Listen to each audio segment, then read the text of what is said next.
Good evening, everyone. We welcome you to a highly anticipated webinar on marketing in 2025, how to position your game in a crowded market. My name is Rehan. I'll be your moderator for today's session. I'm thrilled to introduce our speaker, Govind Balachandran, Vice President of Business Operations at Looper Marketing. Govind has worn many hats in his career, from being a teacher to being a part of a playtesting team uh, in the operations team before joining Looper. As VP of Business Operations in Looper, he's had a chance to work with multiple game developers and bringing their games to a global audience. Today, we're going to deep dive into the dynamic landscape of marketing, look at the latest trends and strategic innovations that are shaping our gaming marketing industry. Please remember, if you have any questions, please put them in the chat as we go ahead. We'll address them at the end of the session. And so without any further ado, I'll hand it over to Govind. Welcome, Govind. Thank you. Thank you for the welcome. Welcome, everyone. It is really, I'm very proud today because this is the first time I'm doing a sort of a talk or knowledge sharing in any form into an Indian-based audience. Being from India, being someone that who lives day in and out in India, and the proof is you might see the lights flickering every now and again. That's the power going on and off. But aside from that, having a chance to work with AIGDF is a great opportunity for me, so I'm very thankful.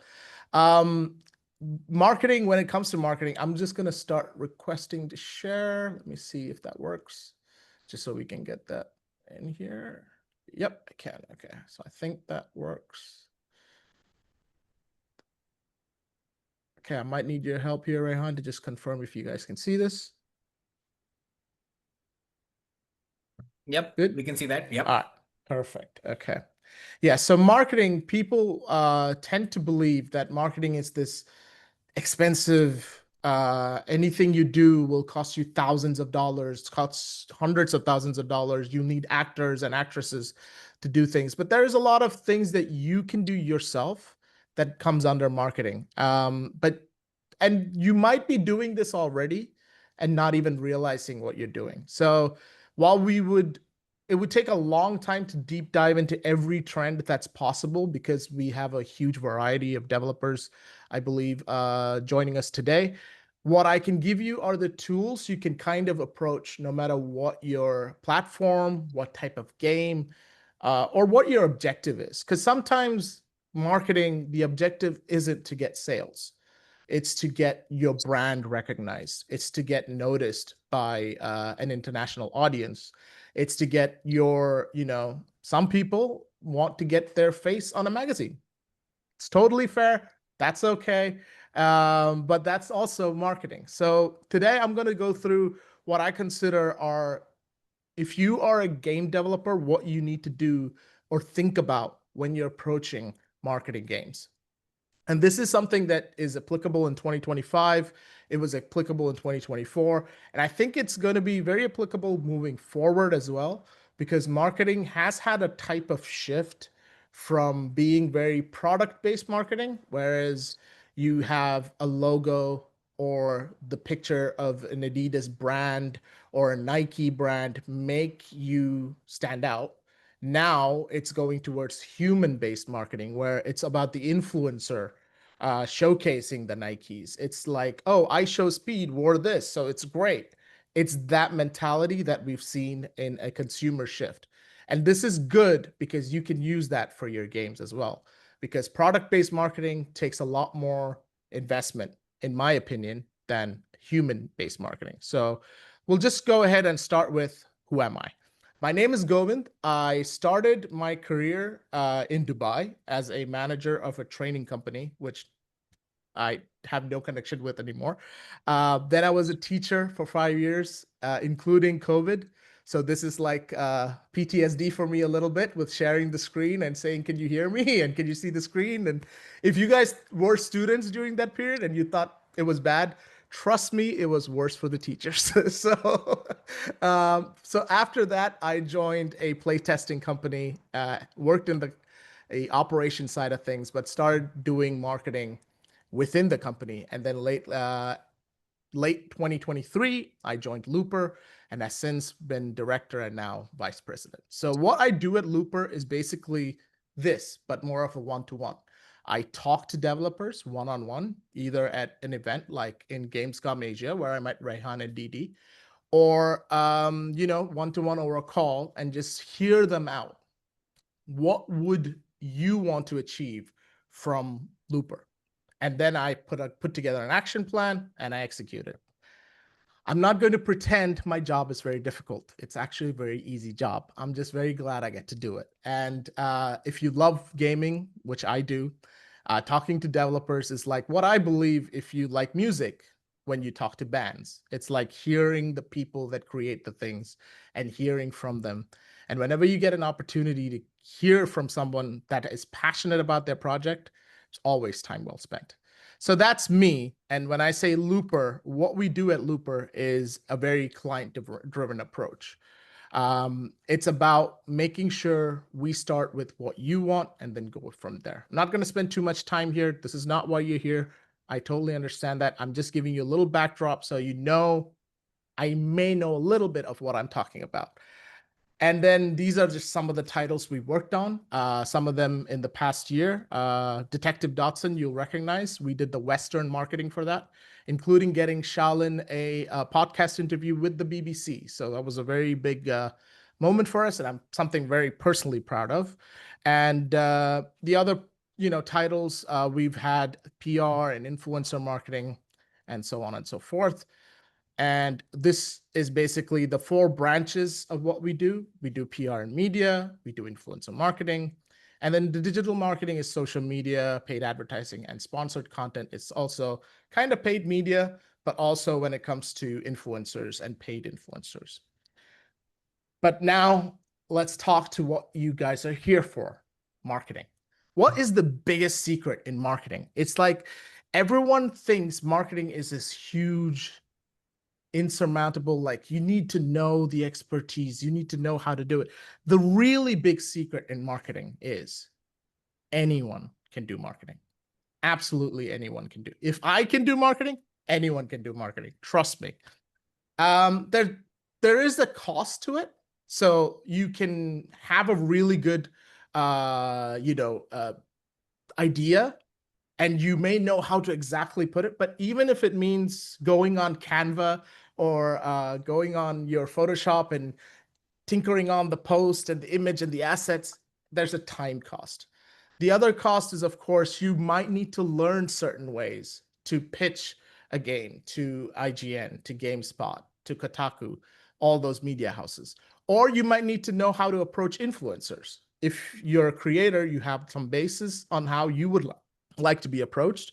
So that helps. But sometimes you will have to learn a little bit. So that, again, is an investment from your side. So there is a cost. So when you talk about the cost of marketing, it's about how you approach things. So it's easy for me to say, oh, you know what? Just come to a company like Looper. Easy does it. But there's budgets, and budgets sometimes don't align with your ideal vision or way of going about it. So if you were to do marketing, yourself, it's the best way, budget-wise. If you're looking at core financials, if any accountant becomes a game dev, they'll definitely do their own marketing, because I think it would be too hard for them to look at the costs and say, okay, you know what, let's do this. They would be like, you know what, I'll not sleep for 2 days, but I'll get this post done. So it's very tough for people who look at budgets and like numbers strictly to then see the value of an external marketing ally. But there is a good thing. It's completely in your control. One of the brands that do this really well is No Man's Sky, the devs behind No Man's Sky, Hello Games. They do marketing really well themselves. Obviously, they have the money now, so they have their own marketing team. But their marketing, if you look at their marketing style, it hasn't changed. They take a very self-deprecating, oh, we're going to promise too much and we will try and deliver. And they keep making that the joke because No Man's Sky, for those of you who were very disappointed when that launched, promised so many things, which they later delivered. So that is an example of a team that does do a lot on its own. But when you're starting off, especially when you're a single or duo dev or a small dev team, time is huge. To get that time as an asset to then spend it on marketing, it's going to be very difficult. And where that will start to tell is consistency. So anyone that posts on social media or does any sort of marketing in general will tell you consistency is key. You can have viral moments, but the best bet you have is to be consistent. So when you come from a solo-based approach, then when it comes to giving that kind of time towards marketing, it's going to be tough. So that is the thing when it comes to doing it yourself. But it also gives you a chance to really engage with your community, know them almost one-to-one, because each person that follows your game, you've earned with your actions. So that is a great way. If you plan to do it yourself, just keep this in mind that you're saving the money cost. Yes, it has some pros, but the costs of what you're putting in may be difficult. For example, one point I wanted to highlight here is limited access to advanced marketing tools and platforms. It may sound crazy that there's an actual tool for things, and but there are tools we use which the monthly subscription goes well above the thousands of dollars, which obviously wouldn't make sense for you to own, and it wouldn't make sense for anyone that's a one-time or two-time user to use. So just keep this in mind as the cost you will have to offset. So you can offset this cost by working more, which risks burnout. So you need to bring that balance in. So just I put this slide purely for the purpose of giving you like heads up on things to look out for if you're doing this on your own. But if you are doing it through an agency, for example, like Looper, you would have to pay, which is expensive. It could be thousands of dollars depending on the campaign, but you will get expertise, knowledge, and relationship right at the start. You don't have to worry about anything. You can focus on your game. The agency takes care of the rest. So that is a huge difference and impact as well. And then the other side is there is less direct control. You're not doing each activation on your own, but depending on the agency, you can be very involved, but we don't recommend it because then you lose the time you're saving. So it hurts you in other ways. But we know what works. We know the timing of what works. And that can be a huge, huge positive when you are working with an agency, because for you to do it on your own the first time, it's hard because you don't know when to hit those PR beats, when to go for that influencer or the press. You don't know when to differentiate. You need to research, you'll need to study, again, time. And or you need to do trial and error. And when you're working on something as passionate as your game, it is something that's your baby. Trial and error feels a little too risky. And yeah, so let's assume we are going to go ahead and go with your own way to market. So you're going to market yourself. Market your game yourself, I mean. Let's say that's the process we do. So how do you do it? So is there a particular process? Is there a way to approach things? There are certain ways to do things, but 90% of it comes down to common sense and research. Everything you know about marketing comes from research. And when you think of the word marketing, you'll see people going to events, sharing photos, saying, oh, great to meet new friends and old, blah, all that. That is marketing, yes, but that's 10% of marketing. The rest is pure research. It's finding the who, when, why, and how much. If you can answer those questions about your game, then you will be able to make a marketing plan for your game without even realizing that's what you're doing. So let's talk about the who. Who is your game for? I personally feel like there's two types of games I come across. One is the creative game or the creative led game. The other is the commercial led game. The commercial led game tends to be based on a trend that's popular now or is expected to be popular in the next 3-4 months. So zombies or battle royales or, roguelites or Metroidvania. You will keep seeing a trend show up, and you'll see now it's co-op games where you can climb things or achieve things together, like Peak or Lethal Company. And I apologize to the mobile devs. I'm speaking mostly from a PC console side of things because that's my expertise. But you'll know the trend-based games. So sometimes the game you want to make fits the trend. That's perfect. Go for it. But other times you will make a game that just fits the trend, in which case you know who it's for already, because you know the person you're making for is a person that plays battle royales, is probably in between 14 to 21 years old usually, and spends most of their time playing the game, doesn't spend too much money, but may get sporadic payments. How do you know this? Research. You would research to see what works, what's your demographic, what way to find out who your audience is. If you know your audience, then you know how to structure your marketing. That is the biggest step. The next is when.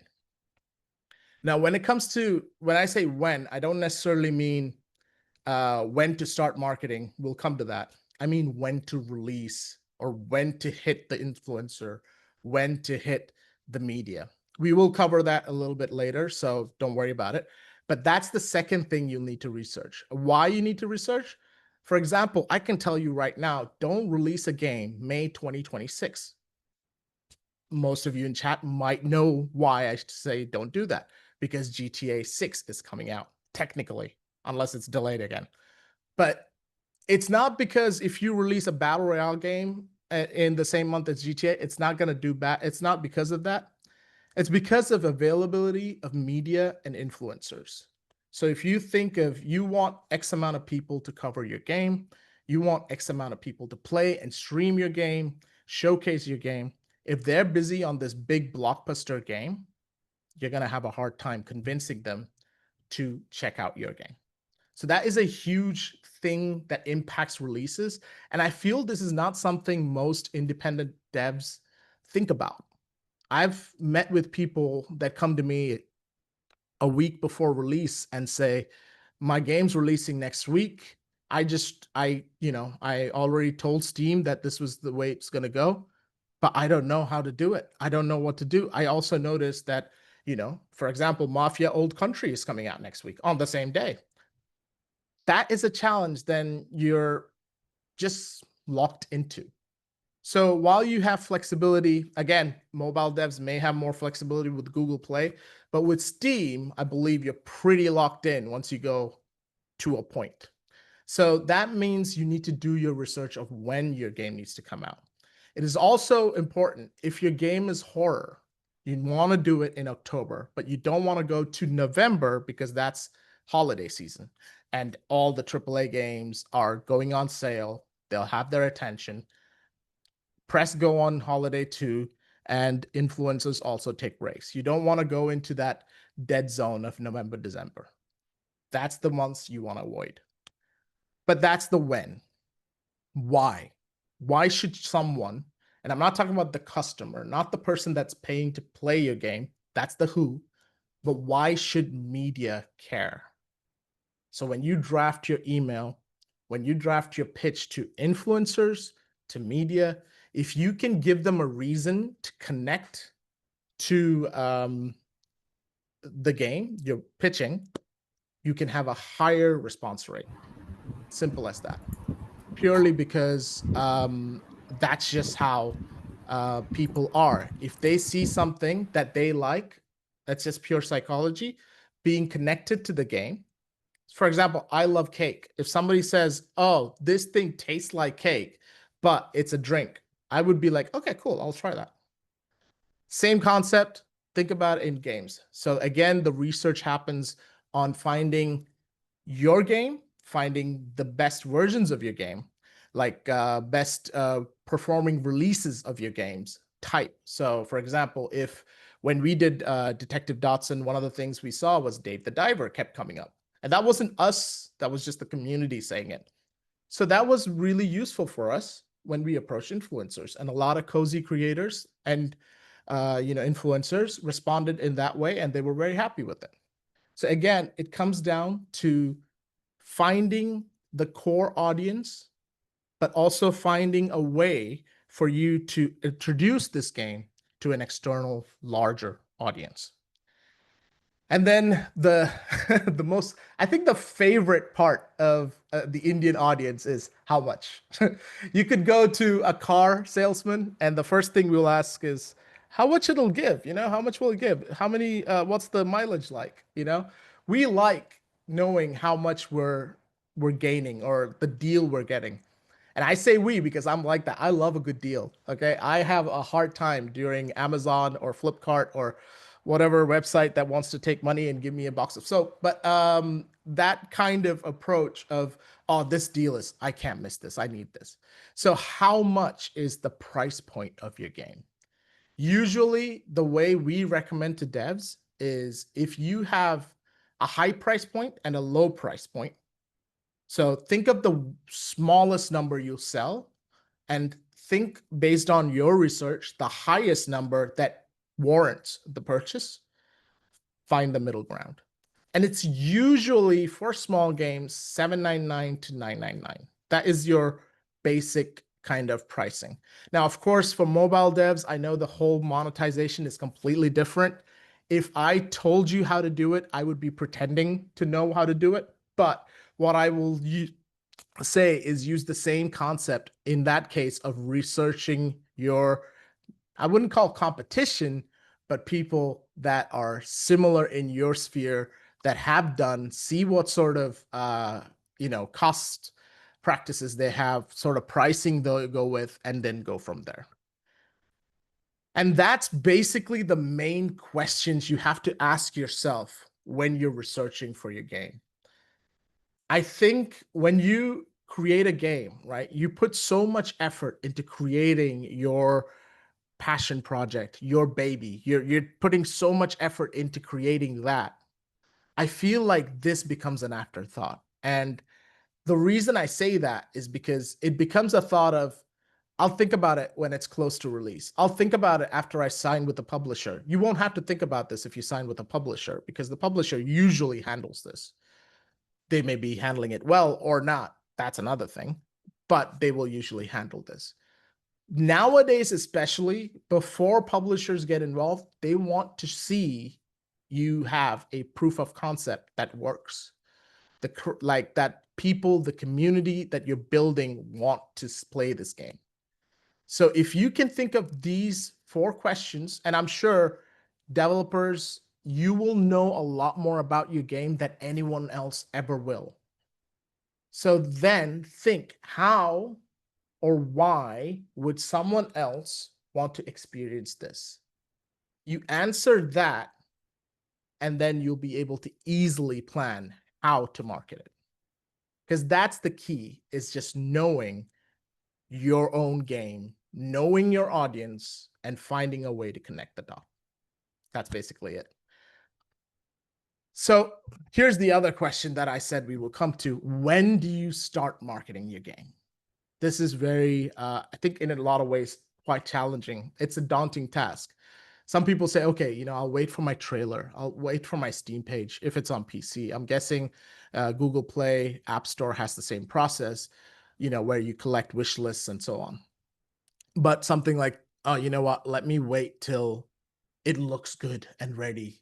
And I understand that, and I respect that. You don't want to show a work in progress too much. You don't want the people to turn it off. But at the same time, when you start marketing your game early, what happens is you get early adopters, and early adopters are huge supporters that will stick with you unless you give them a really big reason not to. And that goes without saying, do not piss off your early adopters by doing something. For example, if your game is about art, do not include AI. You know your community. Again, goes back to research. And AI, I mean, like, not, I don't mean don't include like computer AI, I mean Gen AI. Artists are extremely, extremely against Gen AI. So please keep that in mind if you're making a game about art and then you're like, oh, but the art is done by so and so. One example of this, and I don't mean any disrespect to the developer, the team Frontier Development, I think it's called. They made the Jurassic Park tycoon game with the Jurassic, where you manage the Jurassic Park. And all they did was for the doctor portraits, they used Gen AI. Became a huge scandal because they were just like, just use pictures of the dev team. A simple answer for a simple solution that maybe they didn't think about. I'm not saying there was a vicious intent behind that. I don't think there was. I think it was a case of let's finish this as soon as possible and get it out the door, which can happen. But be mindful of early adopters. Be mindful of your community. But when do you start marketing your game? Well, that should answer it for you, basically. No one ever says, ever. I've never met a developer said, oh, you know what? I wish I didn't start marketing my game when at the beginning.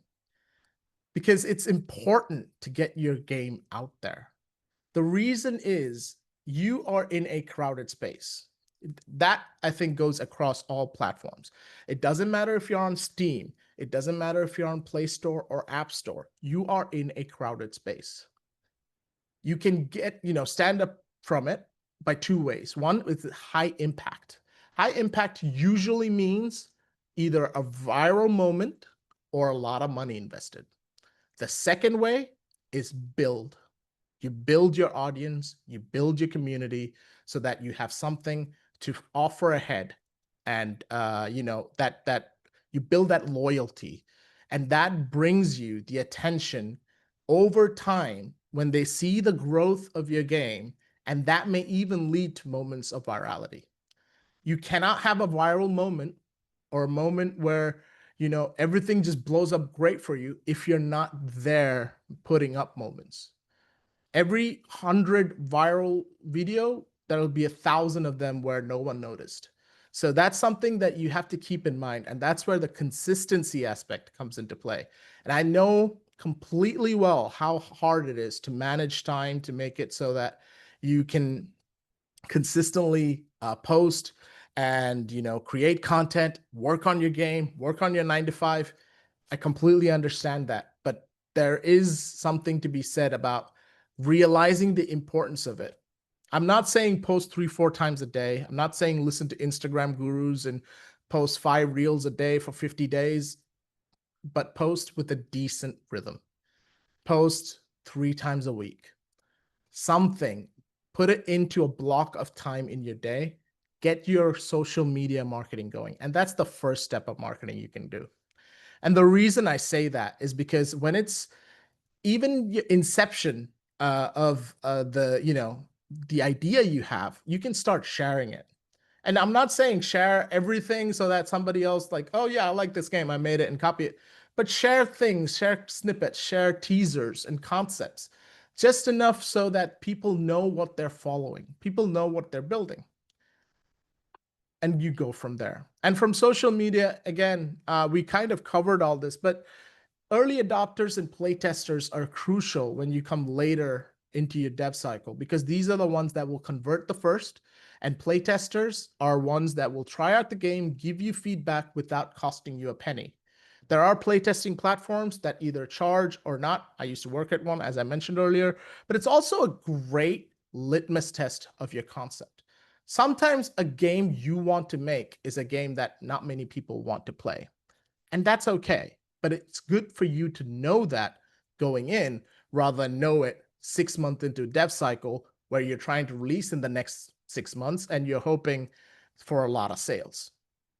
Very important aspect of reality and grounding yourself in it is to know, how strong do I think this game's going to resonate with the community? So it can be social media, as in Twitter or Blue Sky or Reddit.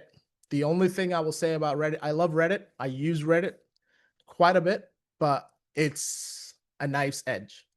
You got to be careful. You got to be in tune with the community. You need to be part of the community.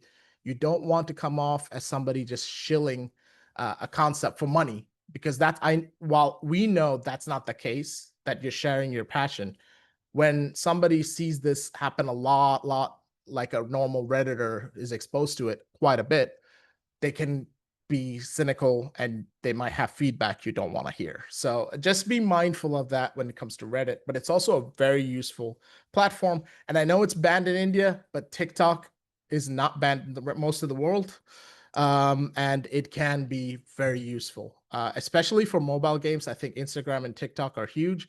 Please make ads that connect to your game if you're doing an Instagram ad, is all I would say. I think there's a huge contingent.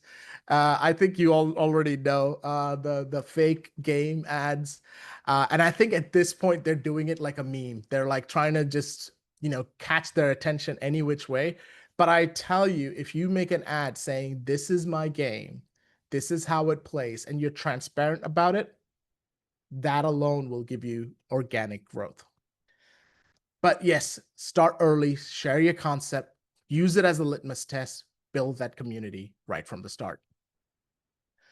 Another thing you can do starting off is a landing page. A landing page can be a funnel that you use. Again, this is something I suggest based on PC Steam experience, but I feel like this might be something that's useful across the board.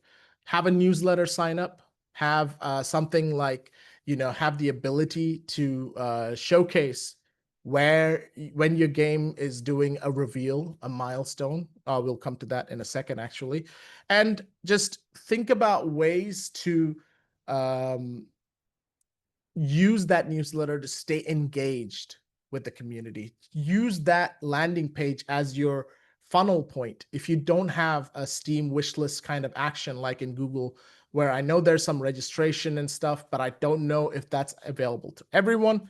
But if you don't have access to something like that, make sure you have a funneling point for all the traffic you want to create from your social media presence, from your PR and influencers. Where would they send people to?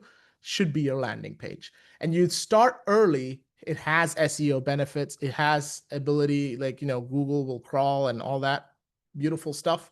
And it helps you capture leads, get them ready, keep them engaged with sporadic but consistent. So I don't suggest doing a weekly newsletter, but a monthly newsletter saying, this is what we spent our time on this month. This is the progress we're making. Do you know a publisher that would like it? Forward this to them. It may not lead to nothing. It may not lead to anything. It may lead to somebody in the right side or the right moment seeing it and giving you an opportunity. And all it will cost you is obviously the domain registration, which I don't think is too expensive nowadays, and the hosting cost. You can make it a very simple one-page landing page. And there are generators and themes that you can use for free for this. I say this because it's an option for everyone across all platforms.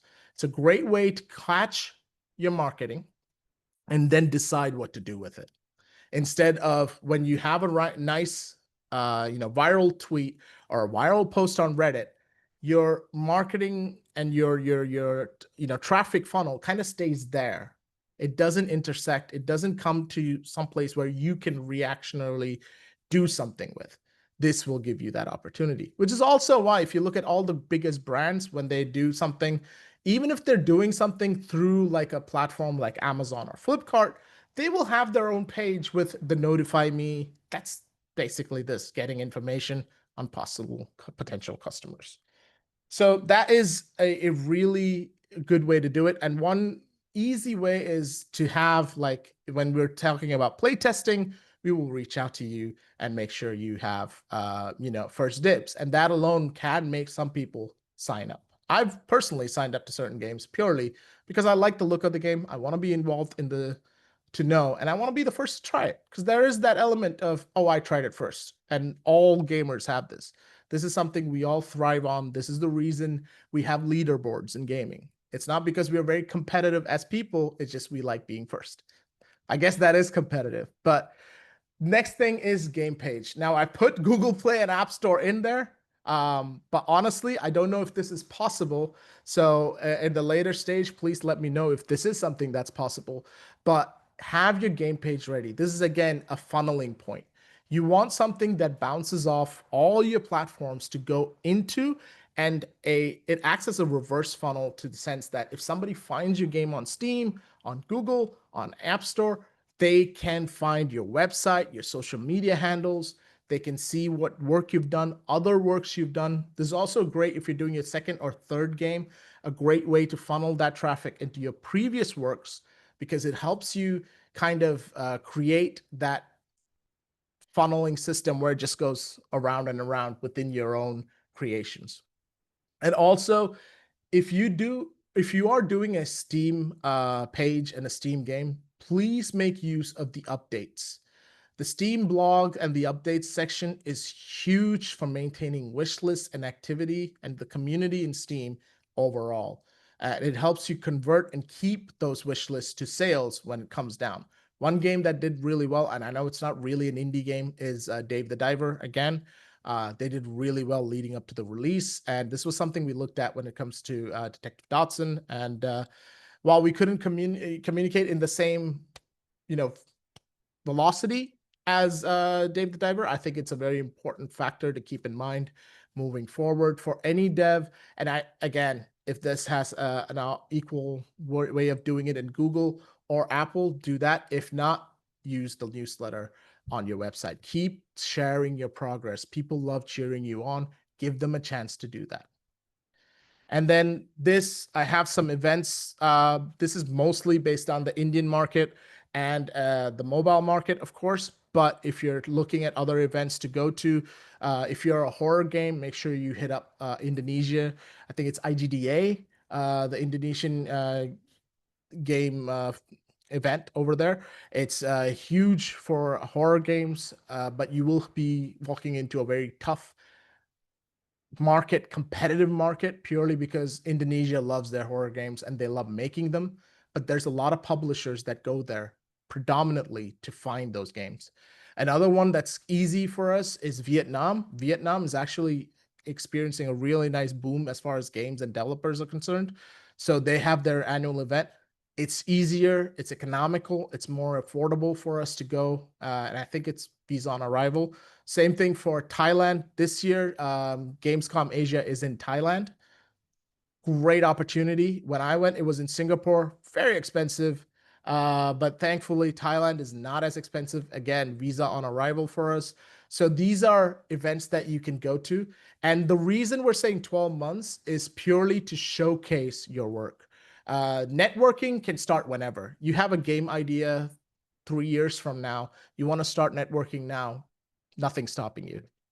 This is when you need to really consider events to either bring your game or bring your pitch of the game.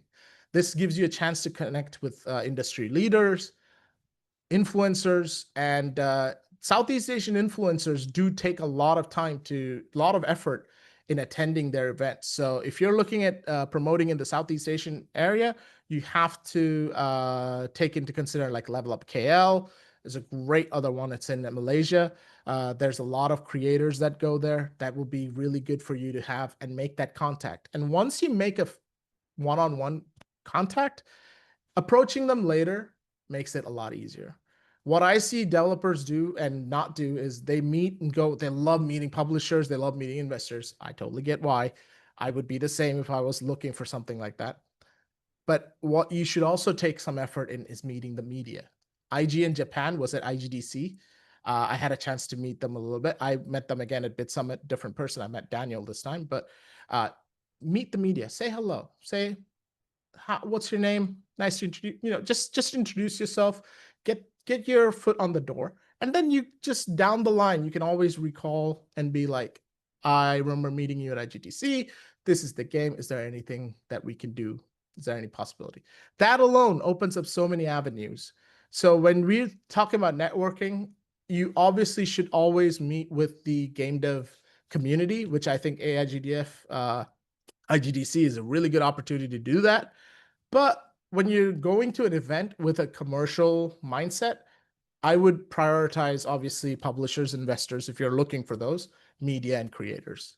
Then meet the other devs, because it's as important as it is to be part of that developer community, you also want to be involved in the outside, in the media community. And media would love to hear from you. They always do.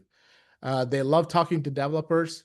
They love talking to us. Nobody likes talking to marketing people, but they do like talking to marketing people. So I do have fun whenever I'm at an event. I make sure to meet media and have a, not for a particular reason. It's not to get something from them. It's because they work in the same way. They're excited about the same things you are. And then closer to launch, about 6 months before launch, is when we recommend doing the PR and influencer marketing. So 6 months before launch, the reason we say this is because you can start doing your staggered marketing with your demo, beta access. If you're doing an early access launch, in that case, all these milestones become a moment where you can convert to marketing. So PR and influencers, when it comes to PR, I say there are two must-have beats for a game reveal, game's marketing lifecycle. Reveal of the game, launch of the game. These are must-have. You should do this 100%. And the way you do it is you don't reveal the trailer anywhere. You take it to media first and then see if they want to take an exclusive. And then if they don't want to take an exclusive, then you try and just shop it around and send it out. And when it comes to the release date, to the launch as well, same process. You want to see if you can get an exclusive. It's purely a way to get more eyes on your game. And then aside from that, there are other ones that, for example, on Steam, you have Next Fest, you have the release date reveal, you have the release trailer. There are so many little beats you can do. And once you've done the research to know who your audience is, the next amount of research you're going to be doing is to find out which company or which website they tend to read. And that's the important part in finding the right media partner. And if it's IGN is always the top dog you can always go to, but if you're in a mobile game, Pocket Gamer is definitely up there. If you're making a horror game, Bloody Disgusting, rely on horror, there's loads of other ones. So you need to look at the niche. For example, sports games, Sports Insider, Sports Illustrated, Sportskeeda, there's loads of games and loads of media houses. So you need to identify your tier one aside from the global tier one and reach and get that best conversion rate. So again, this is just to make sure you have that constant flow of attention on your game. Because when it comes to marketing a game, it's all about momentum.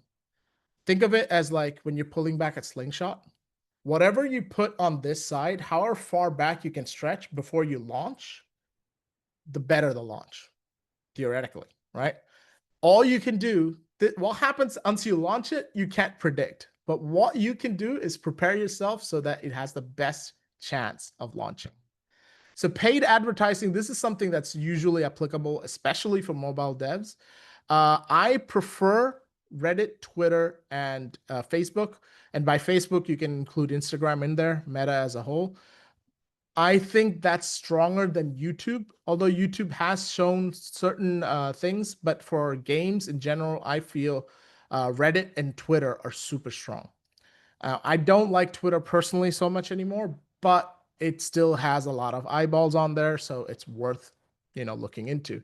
The idea here is to drive traffic to your page, whether it's your pre-registration page on your apps or your landing page or your Steam page. And when you use an agency to do this, the good thing is there's no trial and error. Otherwise, you have to do multiple campaigns to find and optimize your reach so it goes to the right targeted audience. And then, of course, when it comes to the launch, you got to basically just look at what you've done this past year and then repeat it in a microcosm of way. So you want to create an email update, you want to do an influencer campaign, you need to do a social media sharing of when it's launching, leading up, countdown launches, and then when it launches, you want a social media post thanking people, inviting people to check out the store. Hit up media ahead of time. We recommend about 10 days, 10 to 7 days ahead of launch. Offer them keys. Same thing with YouTubers. Again, YouTubers, I mean creators in general, research who plays these games, these type of games. If it's YouTube, 9 out of 10 times, you can kind of grab their email from their channel page. If not, if it's on Twitch, hopefully they have it in their panels. If not, on their Twitter. Email them. I wouldn't email them the key right away if you're doing it via key, but I would email them with a press kit, which basically includes key art, screenshots, and a small set of trailers or snippets or teasers, some video content. This is so they could use that content if they're on TikTok, for example, and they can make a TikTok and say, oh, look at this game. This game's amazing. Brilliant. Same approach for every social media influencer you want to hit. Share the press kit, share a small description of the game, say you have a key or access available if they want to check out the game beforehand. Doesn't cost you anything. You don't need an agency, but again, research. Everything you're going to do in marketing comes down to research. Trust me, it does. I did not think it would be this much research when I started working there, but it is the case. You have to do your research. And thankfully, I enjoy that part because every time you do your research, it helps. And it helps build those relationships, which is also the other side of marketing, is knowing the people, which is why we recommended networking at the events. And then, of course, post-launch, you want to look at all the coverage you got. You want to look at what you were able to achieve with the game, right? And you want to do recaps on social media. You want to do these things this is what the people are saying on social media. It gives you a kind of an idea for someone who doesn't know your games, comes on, looks at and sees all these media houses saying, oh, this is great, this is great. And then it gives them, I'll check it out, see if that's true. I don't believe them. I'll see what's true. It can go both ways. It might be because they don't trust it or they love it. Either way, they'll check out your game. That's all that matters. Then it depends on the game. Same thing with anything like, in Reddit, especially, discuss, be a wealth of knowledge. For example, if you see somebody asking a question that you had yourself and you found out an answer to, for example, of how to approach a certain influencer, share that, because not only will you help that person and do some good, which is always nice, but people will notice you being part of the community. And when you share your own updates, you get integrated into that community. It gives you much better response. But yeah, you got to just keep the momentum going. It doesn't end, especially for mobile games. I feel like it's almost like a live service game every time. You have to keep churning out content, and I sympathize, and I have a lot of respect for game devs in general, but for mobile devs, I think it's not easy to do. There are some mobile games that's just buy it once and that's it, or you pay with ads and that's fine. But to keep pushing out content, it's not easy. But while you're pushing out content, make sure you keep doing the marketing side as well, because it's very integral to making sure you have the best launch and the best thing, best continued success. So this is just a slide for overall timeline, and we'll be wrapping up right after. I hope I didn't go too much over time, but basically that's the proposed timeline we usually give when it comes to a year of game marketing. So you can take a look at this in the sense of, what do you approach this, how to approach this. Obviously, this needs to change with each game, with the genre. Like I said, if you have a horror game, either need to do the demo or early access in October. You need to hit October some way, shape, or form, just because it's a huge part of it. And if you're on Steam, one of the things you can do is take part in festivals. There's a great source called howtomarketagame.com, I think. Yeah. They have an event list, and they show you when you can submit your game for certain festivals, take part in festivals, make sure, like, even if you have a demo, that the festival gives you the traffic, but make sure it's a festival that's connected to your game. Don't go taking part in a racing festival when your game is completely like in the puzzle section. But I don't think it'll be successful anyway, but I think it's just a word of warning. But it is such a good tool because there's a great way for you to get launched into different demographic that you may not be exposed to organically. For example, if you take part in the Narrative Games Festival and your game's a narrative game, you might get people from Japan, from Australia, from UK, from, all trying to check the game out. And you don't know where that viral moment will come from. Now, of course, if you can afford to translate, localize your Steam page, your game, do it to Chinese, traditional and simplified, and make sure you have my list of priorities usually is Chinese, then obviously German, French, Spanish, and Portuguese, because Portuguese, you have the PT Brazilian as well. And there's a huge crowd in LATAM that would love to play your game, that love indie games, but sometimes they can't because they don't have the language, understanding of the language enough to do though. So that's it. Thanks for listening to me yap for an hour. I hope you guys got some good stuff out of this. But if there's any question, that QR code should take you. I should have tested this. I did not test this, but it should take you to my LinkedIn. I hope it does. And you can connect with me if you're not already. I recognize some faces here already, actually. And yeah, like Sujit, I know from Twitter. I've seen him do a lot of the stuff that I've mentioned here. So hope to check out his game about food and street food. I love food, if you couldn't tell. But if this helped, I'm very happy. If you have any questions, we can go to that now, Rehan. Yeah. So Govind, we've got a few questions from the chat. Okay. Some we collected earlier. So first question is, what should be the marketing budget to get at least 1 million downloads per month for a game like Candy Crush?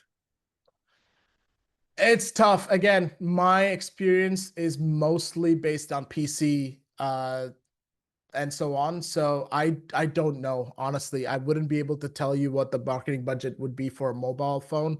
For PC, I will scale it to, so like, for example, a free game, for doing a sort of an influencer campaign where you can, track people to like get you to check out the free game. You should be looking at doing an influencer campaign or something, and you should be aiming at getting, and I'm not putting a dollar amount because I'm not going to say hire an agency, because just in case you're doing it yourself, you should be aiming to get at least 20 to 35 creatives to play the game and showcase the game, and you will probably see anywhere between 4 to 5K wish lists converting to downloads, depending on. But honestly, with mobile, I can do this though. If they're happy to send me the message on LinkedIn, I can find out and obviously reply to them. Because mobile is definitely not my strong suit. And if I tell you something, it might be like, that saying, it's better to shut up and think you're smart instead of opening your mouth and confirming it. So I'm in that section now. The other question is from Yogesh. How much Yeah. percentage of marketing budget should be set aside for influencer marketing for niche platforms of niche genre of games? Okay. So because you're going like niche squared almost, but let's say if your marketing budget is, I'm gonna just throw a number out there, it's like $10,000. In $10,000, the way I would recommend is you do 3K, make that PR. So that is your launch PR, or maybe even 4K, launch and release date, or reveal and launch. So you have two PR beats. The rest 6K, you should definitely put most of that. If you want to do ads, we're not going to stop you. But our recommendation is always, the more you put towards influencers nowadays, the better we've seen. So I can give you like Looper's general thing is earned PR is earned influencer campaign, where we send out the key to your game to influencers, and they check out your game and they may stream it. We usually get 20 to 25 people checking out the game, but we do send it to a massive list of our influencers. That costs about $2,500, so $2,500. But then if you want to do paid, anything else you pay, we will add to a paid campaign where we approach macro creators. For example, Reels Blue Water. We had who was it? Yeah, Smitty Stone play a couple of games. So we approach them, we negotiate with them, and we make sure you know what we're paying them. We don't take a payment from that. We basically negotiate with the influencer, so you would end up paying the same. So that's the way I would do 20% PR. If you want to do ads, do 10% ads and then 70% influencers is how I put it. The next question is from Balaji. How do I keep players engaged after launch? That's good. That's actually a big challenge, especially for single player experiences where you're one and done. What I suggest doing is, if there's any way to build up a culture of user generated content, and I don't mean in the sense of like Fortnite and Roblox or anything, but like showcasing artwork, showcasing things, highlighting community members. People want to be seen. That's a very simple human psychology. What you can do is, if you have a community that you've built and they've started playing, and you have a way to reach them, which hopefully you do either via Discord or a newsletter, talk about your studio's next steps. That's always a really good way to keep them engaged. And in the game itself, unless you have more updates coming, don't promise anything, but just say, oh, this week we take a look back at this moment in the story, or this part of when we revealed, or this article highlighted. So you have like a consistent form and flow of communication. We've got last two questions. I think two more have. Okay. Last two questions. The first question is, what is the average marketing budget threshold that indicates whether a mobile game is likely to perform well? And the other question is, how do you see the role of AI evolving in content creation and consumer engagement this year? For first off, for indie games in general, marketing budget, I usually recommend something like at least $5,000. Even for mobile games, that would be kind of where you should be aiming for. If you're looking to go global and you're looking to hire an external agency to help, like Looper or somebody else, that should be your base point of discussion, because it is very ruthless in the sense, like I totally get the exchange rate, right? Then the budget is it skews the budget quite a bit, but it's one of those situations where you just, if you want to use the expertise to go outside, to go global, you definitely need to 5K is at least the bare minimum I would consider. Like, you could do for like 2.5 and just do one press release and hope for the best, but if you don't bank on virality, which is a huge risk to take, you got to go with around 5K. And what was the second question, Rehan? I'm sorry. You mute. Your turn to mute now. Yeah. Yeah. How do you see the role of AI evolving in content creation and in consumer engagement this year? Yeah, I'm not the best person to ask for this, because I don't like what AI does to a lot of artists and writers and the narrative side of things. I feel like if you don't want to take the time to create the content, people might not take the time to watch it. I know YouTube is doing something to create some sort of safeguard, so that unless it's original repurpose, if it's repurposed or something, it won't do it. What I think AI will shine in is refining. What I like AI doing is refining. So, for example, I went to Japan recently, like last week. I was in Kyoto. I had a meeting with someone who didn't speak a lick of English. I didn't speak a lick of Japanese. We put the phone down and we used AI to translate. Aside from that, and use AI in a way I think would be to improve your scripts, your dialogue, or things like that. If you want to improve things or you want to see it in a different way, I wouldn't call it improve because I think a script writer would know better. But if you're somebody who does everything for your own channel or content creation, right? You want to use AI for a thumbnail. I'm not going to hold it against you, but just know that it gives the wrong impression to somebody from the outside because they will see it as AI generated, and sometimes it's very easy to spot, and that can go negatively for you. But when it comes to your words, if you have a long essay and you're like, please make this a TikTok script, it might help, condense that. So I think that's where we'll start seeing AI be more involved in content creation is the words that you hear. So I'm feeling like I know on LinkedIn and stuff, if you see the M dash people or like a lot of emotes with a list, people say, oh, it's AI. You see the same in Reddit. But I feel like that's what's going to happen with content creation is the audio, the dialogue, the way people speak as a creator is going to become kind of like a uniform way. And I'll leave it to you to decide if that's a good thing or a bad thing, but I think that's what we're heading towards. I think that's already kind of heading there, but it's going to accelerate the process. So for me, AI is use it if you need to, but not at the expense of somebody else. We've got one last comment from Sujit. Sujit Yeah. is thanking you for the shout out. And he's saying that he's making a South Indian cookie game. Yes. It is very difficult for him to explain to people from other countries from Yeah. just screenshots. So how he's asking for advice on how to approach this. Yeah, I think I know Sujit on Twitter. I'm from Twitter for I think at least 2-3 years now. I've seen the game. I like the way he's transparent in his process, and that's why I gave him the shout out because I've seen what I've said here in practice, a lot of it. What you can do is make a sort of a trailer or teaser. That's the easiest way you can do. And it doesn't necessarily mean like it needs to be a highly produced version. It could just be a rough gameplay thing, but have a GIF.